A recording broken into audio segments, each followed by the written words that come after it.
So Madhilata calls herself the face of Hindutva. What would you call yourself? I am the face of Indian nationalism. Sir, the five national issues you're seeking vote for today.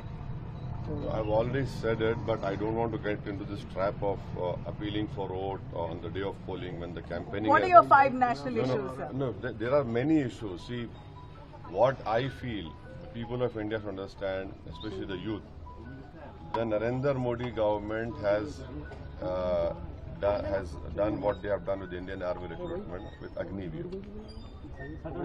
They will definitely, if Mr. Modi comes back in power, he will replicate the same scheme for CRPF, SSB, Railway Protection Force, BSF. Because if that is done for the army, which goes and stands at the borders and protect the country and us and the Indian citizens, he will definitely do this, because 4 year service, you are out. They claim that only the cream is chosen. They claim that the cream is chosen. So the same argument will be given.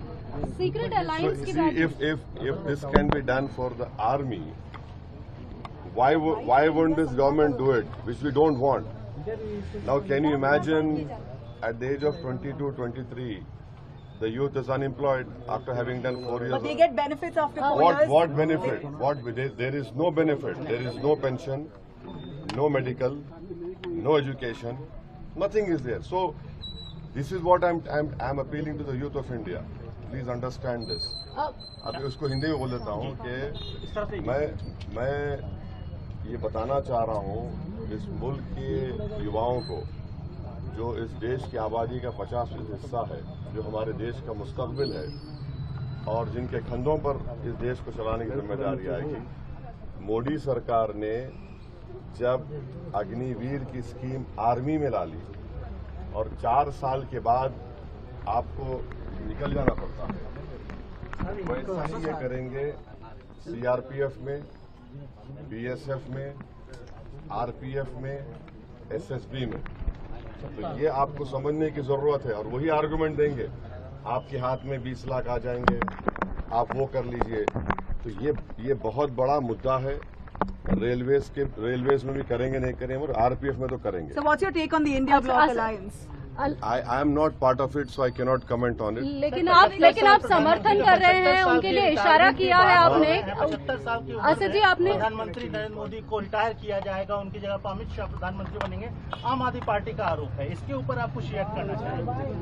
नहीं मालूम मैं कैसा react करूंगा उस पर, वो तो एक पार्टी का है। बट जब उनकी पार्टी ने खुद ये कहा था कि मार्गदर्शक मंडल में चले जाएंगे, अब नहीं मालूम नरेंद्र मोदी जीतेंगे या नहीं जीतेंगे।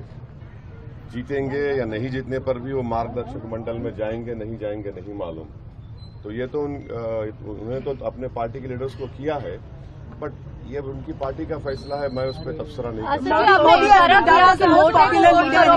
सकता। मोटे को पतले को वोट करो, क्या इशारा है? क्या ये सीक्रेट आपके साथ जो कांग्रेस के साथ साझेदारी हो रही है, क्या हो रहा है? आपने आखिरी दिन आप लोग देखिए, ये कोई क्या बोलना चाहिए कि इस तरह का रिमार्क नहीं है ये। नहीं, आप सुन तो लीजिए, हम ये कह रहे हैं कि मोटे को वोट दीजिए, दुबले को वोट दीजिए। हम ये कह रहे हैं कि जिसके बाल सफेद है उनको वोट दीजिए। इसमें बुरी बात क्या है? बीजेपी वाले इतने नाराज क्यों हो गए उस पर?